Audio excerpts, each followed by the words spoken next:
Velkomin í Icelandic Immersion, comprehensive Icelandic for Icelandic learners.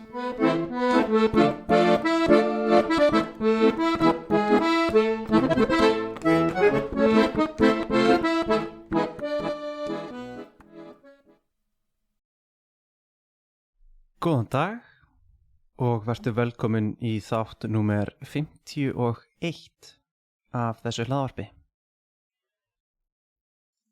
Í dag datt mér í hug að tala eitthvað sem ég hafði hér bil lofað að tala í því sem að átti að vera næsti þáttur. En í millitíðinni gerði ég þennan þátt áfanga til að fagna því að ég væri búinn að gefa út 50 þætti. En þetta feminismi á Íslandi. Þið takið kannski strax eftir því að ég kalla það feminisma, en erlenda hugmyndin isma eitthvað sem að við erum ekki mjög góð í að þýða. Við eigum til orð fyrir það sem að myndi kallast ismi á ensku og það heitir hyggja, en það að tala kvenhyggju eitthvað sem að hefur ekki komið upp í notkun í íslensku máli. Og vegna þess hversu pólitísk hugmyndin var þegar hún var kynnt eða varð til í þeirri mynd sem að hún birtist á 19. öld, held ég, að þá hefur hreyfingin fengið að heita feminismi, svona eins og sósíalismi og kommunismi og kapitalismi. En ástæðan fyrir því að það hægt að taka feminisma á Íslandi sérstaklega fyrir út af einhverju sem að ég nefndi í þættinum á höfðatölu. En það að vegna þess hversu lítið landið þá hægt að snúa því upp í ýmsar ýkjur á mjög stuttum tíma. Það tekur ekki langan tíma fyrir nýja hugmynd að verða kynnt fyrir öllu landinu og að allir viti hvað nýja hugmyndin Og þess vegna voru við til dæmis svo oft að vera best eða verst í heimi á einhverjum mælikvörðum sem ég var að tala í þeim þætti. En hvað varðar feminisma, þá þýðir þetta að við gátum lagað ýmis mál mjög hratt eða gert miklar breytingar á mjög stuttum tíma, þannig að við gátum sýnt heiminum að svona hægt að gera innan nútíma samfélags. Saga kosningaréttar kvenna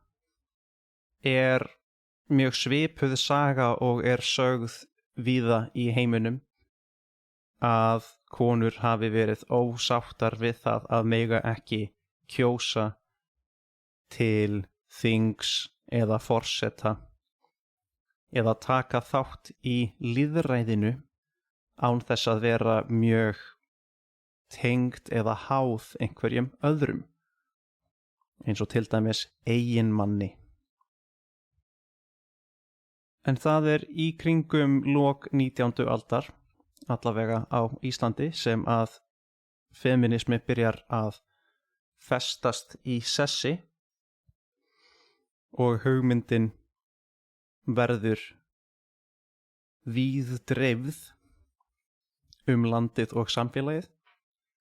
Ein af hetjum þessa tíma og þessarar hugmyndar eða var Bríet Bjarnhéðinsdóttir, sem var kennari og stofnaði Kvenréttindafélag Íslands árið 1907. En hún gekk svo langt að hún bauð sig fram til þings. Þar að segja hún auglýsti sig sem mögulegan þingmann inni á Alþingi alls Íslands. Og svo með tímanum aukast réttindi kvenna. 1915 þá fá þær kosningarétt ef að þær eru eldri en 40 ára. En árið 1920, 5 árum seinna, þá eru konur komnar með sama kosningarétt og karlmenn. Það er að segja allar konur yfir 25 ára aldurinn gátu kosið til forseta eða þings. Það verður að taka það fram að þær voru með víðfeðmari kosningarétt rétt áður, en frá árinu 1908 þá máttu konur kjósa til bæjarstjórna. Það er að segja að kjósa þá sem að stjórna bæjarfélögum og sveitarfélögum. So, municipal or local elections. En við höldum upp á þennan kvenréttindadag þann 19. júní, en það var þá sem að lögin voru sett kosningarétt kvenna árið 1915. Þannig það er ágætlega típísk saga, súffragettur og háværar raddir innan samfélagsins náðu að fá vilja sínum framgengt og fengu sinn rétt loksins. Þetta sjáum við í flestum ríkjum í heiminum og svo er bara misjafnt hvenær á 20. öldinni ríkinu tókst að fá þennan rétt kvenna. Og þá er Ísland kannski ein af þeim sem að voru fyrst, alls ekki alfyrst en mjög snemma þá á 20. öldinni. En mig langaði að tala feminisma af því að það er annar viðburður sem að mér þykir sláandi, merkilegur og eitthvað sem ég hef ekki séð annar staðar í heiminum. Og þetta er eitthvað sem að ég lærði sjálfur í sögu í grunnskóla. En það er dagurinn 24. október 1975. Þannig að við erum komin á síðasta fjórðung 20. aldar. En þá voru búnar að vera heitar umræður störf kvenna sem voru mjög oft illa launaðar eða ekki launaðar og karlmenn innan samfélagsins og innan ríkisins sýndu því ekki virðingu. Og konurnar á Íslandi, og það er næstum því ekki vitlaust að segja bara konurnar á Íslandi, fóru í verkfall þennan dag. Það eru 90% íslenskra kvenna sem að lögðu niður störf og hættu allri vinnu, sama hvort það væri á skrifstofurýmum hjá einhverjum fyrirtækjum eða hreinlega bara heima hjá sér. Þær hættu öllu og fóru niður í Reykjavík. Það var það myndin sem ég þekki af þessum degi er tekin af Arnarhóli í Reykjavík, þar sem hann er altroðinn af kvenmönnum sem efndu til þessara mótmæla. Og eins og mætti kannski búast við þegar að 90% af helmingi þjóðarinnar hættir að vinna, og sérstaklega þegar konur eru kannski eina fólkið sem að vinnur ákveðin störf eins og heimilisstörf eða eldamennsku eða að reka fjölskyldu. Munum að við erum að tala íslenskt samfélag árið 1975, að þá fór allt á hausinn. Karlmenn, eiginmenn, feður þurftu að sinna hlutverkum sem þeir höfðu mögulega aldrei gert áður og koma upp sig að þeir eru óhæfir til þessara starfa. Þeir fá það kalt í andlitið að þetta sé erfiðið sem konur búa við, og það er eins gott að þið takið þá mark á okkur og berið þessa virðingu fyrir okkur. Við vinnum jafn mikið ef ekki meir heldur en þið gerið.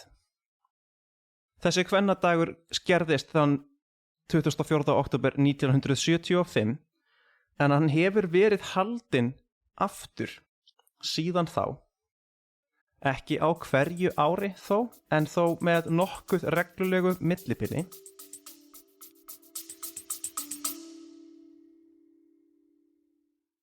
Hey, it's me.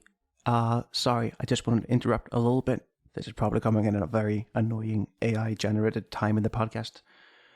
To tell you that if you want access to the transcript of this episode, then you are able to access that via the Patreon page of the episode, link in the description. All right, back to the show.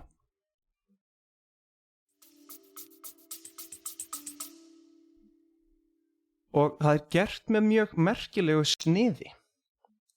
Það hefur verið gert, held ég örugglega frá upphafi, að það er ákveðin tími dagsins þar sem konur leggja niður störf og hætta í vinnunni. Og tíminn fylgir þá launamismuninum á milli karla og kvenna. Þannig að við tökum sem dæmi árið 2010, þegar að kvennafrídagurinn var haldinn, þá var mælanlegur og útreiknaður launamismunur á milli karla og kvenna 14%. Þannig að það sem konurnar gerðu voru að þær fóru 14% fyrr úr vinnunni. 14% af 8 klukkutímum, af 8 klukkutíma vinnudegi þá, er 1 klukkutími og 7 mínútur, og það þýðir þá að 2010 fóru þær úr vinnu klukkan 14:53 eða 7 mínútur í 3 í staðinn fyrir klukkan 4 eins og væri heill vinnudagur. Þannig að mótmælin og þessi frídagur kvenna er mældur út og sýnir þá öllum sem finna fyrir því að þessi hópur fólks sem að er cirka tölfræðilega séð helmingur fólks er að fá þetta mikið minna borgað heldur en hinn hópurinn, karlmenn. Nú er svo margt sem að mætti tala varðandi íslenskan feminisma að ég þarf eiginlega að velja og hafna hvað ég ætti að nefna í einum þætti. Ég get snert eldsnögt á því að árið 1983 var stofnaður stjórnmálaflokkur, það er að segja pólitískur þingflokkur, sem var feminismaflokkur og hét Kvennalistinn. The Women's Alliance, or literally the Women's List. Og á þeim lista voru eingöngu konur og höfðu þá að sjálfsögðu fyrir stafni að auka réttindi kvenna. En þessi flokkur náði talsverðum vinsældum en endaði á að flosna upp og verða hluti af öðrum vinstri stjórnmálaflokkum. Það eru nokkur atriði sem við höfum sett inn í lög á Íslandi og til dæmis má nefna kynjakvóta, en þá voru sett lög að það megi ekki vera minna en 40% af hvoru af þessum 2 kynjum sem ég er að tala inni á stjórnum fyrirtækja. So corporate boards. Að sá litli hópur fólks sem að setur mikilvægustu fundi fyrirtækja og tekur ákvarðanir hvað fyrirtækið skal gera, verður að vera mannaður með að minnstakosti 40% af hvoru kyni. Mér dettur ekkert fyrirtæki í hug sem að gæti verið með stjórn sem að væri eingöngu konur, en þá gengur þetta kynja jafnrétti í báðar áttir og þá verða að vera 40% karlmenn inni á þessum stjórnarborðum. Það er að segja að minnstakosti 40%. Og árið 2018 settum við það í bein lög að það er hreinlega ólöglegt, og það stendur hérna við vorum fyrst í heiminum að setja svona lög í lög ríkisins, að borga karli eða konu misjöfn laun fyrir sömu vinnu. Þá verða fyrirtæki sem ráða starfsfólk að sanna að það séu jöfn laun fyrir karl og konu sem vinna sama starf. Ég snerti stuttlega á því hvað er að gerast í dag og þá hluti sem að komast inn á borð feminista og þeirra sem að sækja í aukið réttlæti milli einstaklinga og manna. Og það er að ná að benda á þá hluti sem að hafa verið okkur ósýnilegir hlutir og kannski birtingar myndir ósýnilegs eða óuppgötvaðs kynja misréttis. Auðvitað er ég karlmaður og ég er óhjákvæmilega að segja þetta frá mínu sjónarhorni. Og það er næstum því fáránlegt að ég sé að tala þetta sem ósýnilega hluti, því konur vissulega sjá þetta, en það sem ég á við þá frekar er að það eru að verða til hugtök sem að lýsa því mjög skýrt hvert vandamálið er. Eitt af stóru kynja misréttis baráttu efnunum sem hafa verið í umræðunni síðastliðin ár er það sem mætti kalla þriðja vaktin. The third shift. Nú veit ég ekki hvaðan þú ert, kæri hlustandi, en þú getur verið hvar sem er í heiminum og mögulega er þetta ekki eitthvað hugtak sem þú kannast við eða þekkir til. En þetta er þá leið að benda á álagið sem að sá sem vinnur þriðju vaktina í lífi einstaklings eða jafnvel í samfélagi fjölskyldu upplifir. Fyrsta vaktin er þá það sem ætti heita vinnudagurinn, þar sem þú ert í 8 tíma í vinnu.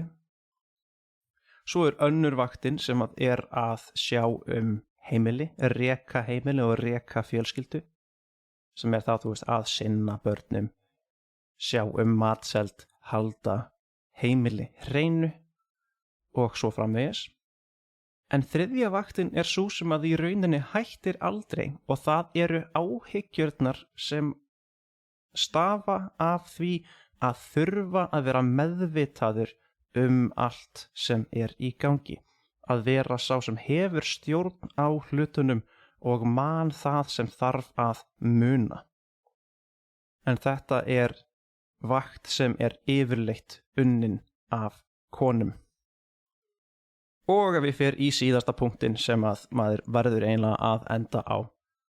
Það er að tala hið augljósa sem er hægt að benda á hvernig Ísland er framarlega í feminisma í heiminum og hefur gert stór sýnidæmi það hversu framþróuð við erum. Eða allavega vorum. Því þetta er viðburður í þátíðinni Þetta er eitthvað sem gerðist árið 1980. En þá gerðist sá magnaði hlutur að Ísland kaus sér forseta sem var kona. Auðvitað hafa verið til drottningar fyrr á öldum sem réðu heilum ríkjum af því að þær voru þá einmitt konungsbornar. Þær voru af réttu blóði og kyni og erfa kórónu. Þannig að þær eru ekki beint kostnar. Það hafa orðið valdamiklar stjórnmálakonur fyrr á, nú get ég ekki einu sinni sagt fyrr á öldum, ég þarf að segja fyrr á áratugum. Því þessi saga er svo stutt. Sem náðu þá að verða til dæmis forsætisráðherrar og vera þá valdamestu þingmenn og í rauninni sá aðili sem ræður mestu innan ríkis, á meðan forsetinn er yfirleitt einhvers konar táknmynd þjóðarinnar. Hann er þjóðlegur leiðtogi. Frekar en að hann er ráðandi ríkisins. Það er til fullt af undantekningum þetta dæmi. Það fer eftir stjórnarskrá hvers ríkis, hvernig forsetinn vinnur. Til dæmis er sá í Bandaríkjunum með mjög mikil völd miðað við annar staðar í heiminum, en eins og á Íslandi þá er forsetinn í rauninni eingöngu með þau völd að geta neitað að samþykkja einhver lög sem Alþingi setur. Hann er þá með neitunarvald, the power of negation, most commonly known by the term veto. En þá þýðir það að forsetinn er einhvers konar hetja þjóðarinnar. Einhver sem að getur verið stolt okkar út í heim af því að þessi einstaklingur heldur með okkur og táknar allt sem við erum. Árið 1980 völdum við konu. Það var ekkert sem sagði okkur að við þurftum að kjósa konuna. Hún var bara best og hún leit út fyrir að geta sinnt starfinu best. Allavega þannig að við kusum hana einu sinni árið 1980 og við kjósum forseta á 4 ára fresti. Þannig það voru mörg tækifæri til þess að fá einhvern annan. En hún var forseti í 16 ár. Þannig að hún var kjörin forseti Íslands 4 sinnum eftir að hafa orðið forseti fyrst. Og það hefur hrist upp í heiminum og samfélögum víða og í kvenréttinda baráttum í heiminum að sjá það að æðsta táknmynd lands þarf ekkert að vera maður. Þetta er ekki kyni háð, heldur einstaklingnum. Þetta er orðið virkilega langur þáttur hjá mér. Ég ætla ekki að hafa þetta lengra í dag. Ef þú hefur náð svona langt inn í þáttinn, þá þakka ég þér fyrir að hlusta. Og þangað til næst. Takk og bless. Hello again, it's me. Now in the wrong language. I just wanted to let you know that if you're interested in seeing a transcription of this episode that you just listened to, or any of the other episodes, then that's available to you through my Patreon page. That's going to be within the Linktree link that you're going to see in the description of this episode.